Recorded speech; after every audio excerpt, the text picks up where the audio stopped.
Things to finish up. Thank you guys for sticking with me. I love Saturday show and tell and share because it's just fun. So I made myself a note. One thing I want to tell you about. I want to tell you about a YouTube channel. Oh, Tanner. So we try to do that, right, each time. Tell you about some YouTube channels. And I'm a creature of habit, so I stick with what I've been watching. I stick with what I like. I'm going to tell you about a couple of those. But I do have a new one I want to tell you about. I just stumbled across it last night, actually. So John Hicks Banjo. So John, John, Hicks, Hicks, Banjo, Banjo. If you like bluegrass music, you're going to love listening to this. It's a young, talented guy that USA, from what I can tell on the About channel page, but just talented and looks so in the videos that I watched, watching him play his banjo, looks genuinely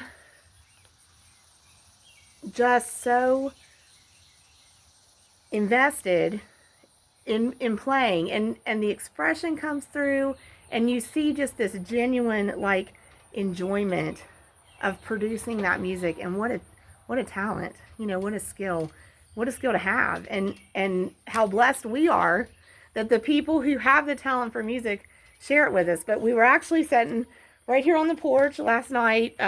Most of my family, our oldest is away over the weekend helping to pick sweet corn, but we had a couple chairs out. We were sitting here, and our middle son is learning to play guitar. So, every ending has a beginning, right? And before you get super good at something, you got to start out slow and small. And so we were listening to him practice guitar. He's been taking lessons about probably a year, maybe a year and a half.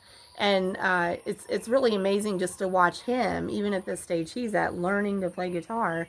But I was watching him, and then I rolled up some shorts, and this John Hicks Banjo was on there. So I'll put that in the comments, a link, if I can get it to go in there and be active, where you can link over to it. But also wanted to mention, when I looked on his channel in the community, looked on the posts, he will be performing. If anybody's near Olive Hill, Kentucky, and I've been to Olive Hill, Kentucky, I've showed horses at Olive Hill, Kentucky. I love it down there. If anybody's going to be near Olive Hill, Kentucky, July 18th, that's coming up. That's Thursday. He's going to be there picking with the Tommy Webb Band. So there you go. So check it out. A talented banjo player, but it's pretty cool. So I want to tell you about that one. And I do love Farmer Always up in Canada. Check them out, reach out to them, give them some feedback on their videos on their channel. And Tima's Chicken Coop. Love that. Over in Germany, we get to see the chicken coop, the hens, the roosters, different kinds of chickens. Fun, fun, fun. And then we got clucking around down in Texas, United States of America. And they've been through it. They've been through the ringer washer here recently. So Hurricane Beryl, am I saying it right? Anyway, hurricanes are bad news no matter what you name them, especially when they plow through right where you're living. And I have vivid memories of that as a kid, because I lived down in that area, Gulf Coast gal, and Gulf Coast area. And I remember as a child believing that if a hurricane was coming, I needed to get inside, because if there was like a coin laying on the ground and the wind picked it up, it could probably go right through me and just make a hole clean through my body. But even to this day, when the wind picks up, I get that feeling up the back of my neck and a little bit of chills, and I'm on high alert, something coming. But clucking around Texas, USA, got cute chickens, Frizzle chickens, and just a fun channel to watch, see the groups of chickens that the host has. So check that out. They've been dealing with power outage, all kinds of stuff. Show them some love, give them some feedback. So let's wrap up with a couple things, okay? So I've been out to the dollar store. Y'all got dollar stores where you live, especially if you're in the United States of America, right? And here, Dollar General, we have Family Dollar, but Dollar General, they're popping up everywhere. And so there's literally, if I go out the road 5 minutes, there's a Dollar General. If I go out the road 5 more minutes from there, there's another Dollar General. And then if I turn right and go out the road 5 minutes from there, I'm telling you there's another Dollar General right there. So they're everywhere. So I've been out to Dollar General. I want to show you some of my picks of the day out there at Dollar General. Maybe they have them at your Dollar General. Maybe they don't. Maybe you don't even go to Dollar General. I don't know. But anyway, I want to show you that. And I want to show you the household's Norwex order, right? Okay, so let's get right to it. So some of my favorite things at Dollar General. These dog biscuit treats, okay? Heartland Farms baked biscuits. And I tried to look them up, like to find reviews on them to give y'all some indicator of other people's opinions on them. Couldn't find a whole lot other than what was put out by Dollar General. And, you know, that's who makes them. So, or that's who markets them. Anyway, I'm not really entirely sure who makes them. I think they kind of keep that to themselves. But I couldn't find anything, you know, current reviews. I did, honestly, I found a dog food recall back from 2020. And I found people reviewing the cat food and saying they didn't like the cat food. But I was looking for the dog biscuits. But this is pumpkin flavor, bacon flavor, and sweet potato flavor. I think most of them say that they're a product of Canada, so must be made in Canada, distributed by Old East Main Company. But like, here's an example of ingredients: ground oats, cane molasses, sunflower oil, sweet potato, ground flax seeds, apple cider vinegar, and baking soda. And says it's all organic and has the crude protein. And all I can tell you is we get these frequently. I think of them like cookies for the dogs. They really love them. I don't let them pig out on them. But, you know, they get maybe 1 or 2 a day if I have them on hand. So, and they like them. And I like that the flavoring in them isn't artificial. Like this one is bacon flavored. And it says organic bacon flavor. This one is pumpkin flavor. You know, and it has organic pumpkin in it. So, I feel like it's the ingredient list looks legitimate, okay? And I think those were like $1. And there's probably not a ton of them in there. Yeah, and they're like, oh, we want them, you know. But there's enough in there. We'll be able to get $1 worth out of there. So this is another thing I like to get. Alu wrap, whatever, aluminum, already in foil sheets. So there's like 30 in there. I get them for $1. I keep stocked up on those because, like, if we make sandwiches for the guys to take, I will wrap them up in a piece of foil.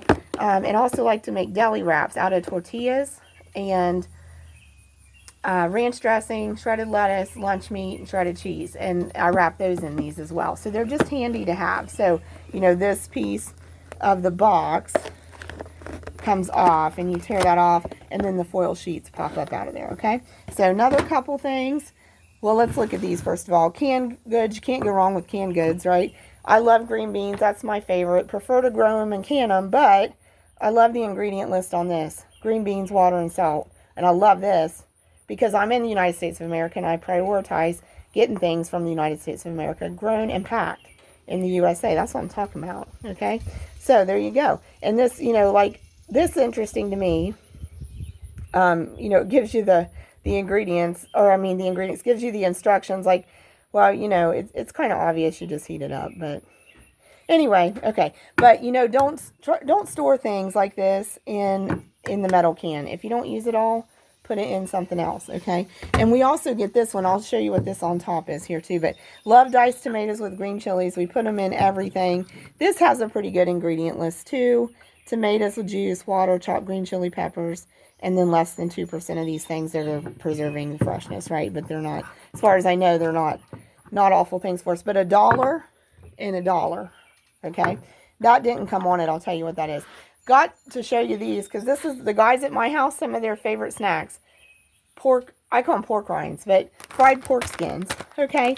But I always try to check the ingredient list on those too, like, and just see what's in there. And anything that says like natural flavor or natural smoke flavor, I mean, that's kind of vague. Natural, well, what is the natural source of that? I don't know, but I went ahead and got them, okay? So fried pork skin, salt, and whatever the natural smoke flavor is. But I got about 3 of those. I think these were $1 a piece. My guys like that for a snack. And Mr. Twin Oaks, my husband, he likes cashews. So I try to get him that. And even with those, you know, I check the ingredient list and just see what they're made from and see what it says down there and see where they're from. And if and this is something that's a difficulty here. Bioengineered food ingredients. You know, that makes us uncomfortable. But I think even if it's just like, even if it's just, say the seed was, the seed that it was, that not necessarily that product, but let's say a product, the seed that it was grown from had, you know, some kind of genetic modification to make it more resistant to some kind of disease that would blight that plant, then they have to put contains a bioengineered food ingredient. So that's what that is, okay? So anyway, and here we go. I want to show you this top. Okay, so it's just like a silicone cover, okay? So like if that was a bowl, instead of using foil or plastic wrap, something you have to throw away, you can use that. It's a silicone lid and it's stretchy, okay? And so there's a set of, I think 6 of them, and that is a Norwex product. So you could go online at my Norwex webpage. I think it's melissahuck.norwex.biz, and I'll try to put a link to it. And those are available there. And so these have a special feature in them that the Norwex cloths also have in them, called Backlock. And Backlock is a silver-based antimicrobial agent that inhibits mold, bacteria, and fungus growth, and actually like cleans the cloth after it's been used. So it's called self-purifying, and it'll do that for up to 24 hours. So you can reuse that, you know, over a day's time before you need to wash it again, okay? So we love those cloths because you only use water with these, all right? And they are a specialty product, so you know, they require a little bit of special care. Like, don't use detergents that have a bunch of additives like bleach or softeners or fragrances in them. You only use just a plain detergent. In fact, Norwex makes a detergent you can use, or you can just get a free and clear detergent for them.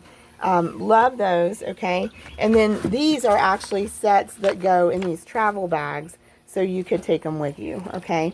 But anyway, these are great because, like, to clean your counter, these are napkins, supposed to be like for napkins when you're eating a meal, something like that. But these can also clean counters well, any surface well. But you just use water, and this uses mechanical cleaning, so it means the fabric, the cloth actually grabs the gunk. It doesn't just smear it around. Like, it's not a chemical that kills the bacteria and then just smears it around on your counter. This actually removes the bacteria from the counter, okay? So here's the other things we get.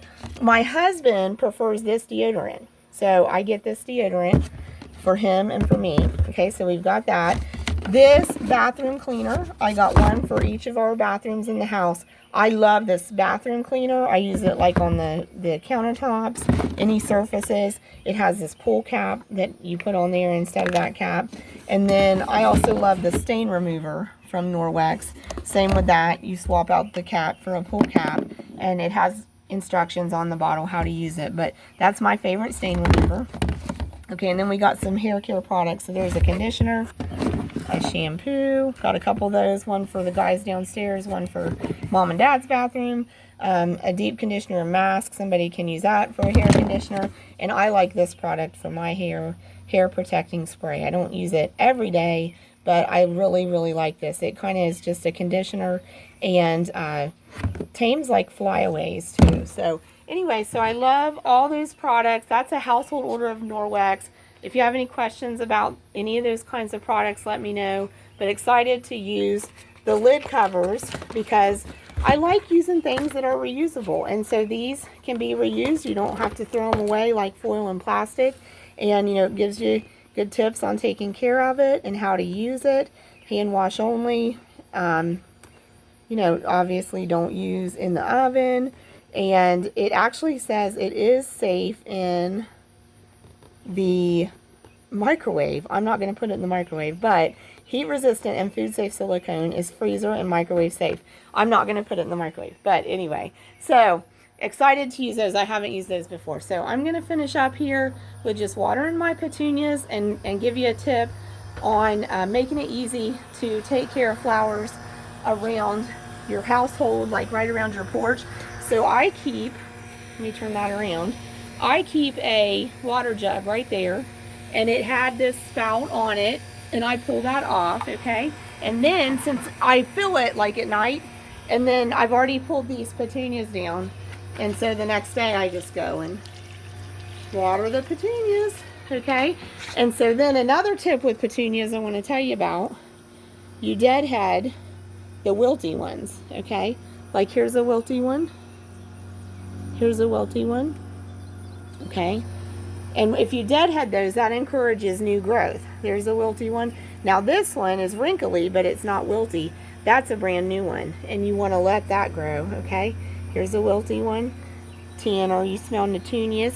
So if you pinch off those wilty ones, then you'll encourage growth on your petunia. Now, you might want to collect them and put them like in a trash or a compost pile maybe, or whatever you deem is best at your place with them, because like these purple ones, they will stain. If they get smashed on your concrete, it might end up staining it. So anyway, so then I just go down the line, water everything. And then what I have in my water jug here actually does all 4 of my petunias, does my 2 window boxes, and I've got a hanging basket up there at the chicken house. It'll do that one too. And so then what I end up doing is I water everything, and I do that hanging basket over at the little barn at the chicken coop. I do that last. So that's where my water runs out of my watering jug, and I fill it up. I do that basket last, and then I fill my watering can up, and I'm all done for the day. So then it's there. I put it back at my little place I was keeping it. We'll do that. So I would have done this one too, which it's starting to be kind of finished. But then after I filled it up over at my other spot, I just put it right there. And it's good to go for the next time I need it, because I would have filled it up. So that's a tip that can help you if it's hard to keep up with watering flowers around your porch area or someplace close to your house. Have your water on standby. Go through and water each morning, and then have a spigot, where you can access it. Fill your water up, put it back. You're ready to go for the next time. So join us again at Twin Oaks Farm Poultry another time. We do have memberships now. You can check into that. We're going to try diligently to utilize that. We're new to it. We're learning about it, but we're going to do our best. And we really appreciate all of y'all supporting our channel, supporting our work, and ultimately everything that we can gain on this channel is going to go into helping us with our small farm operation, because we want to keep producing wholesome and delicious food, and the poultry is an awesome food to produce. We also have the egg chickens, but I love raising the meat chickens and producing that poultry from a small flock operation. It's just like homegrown, and it's top quality. So thanks for your support. We really, really appreciate it.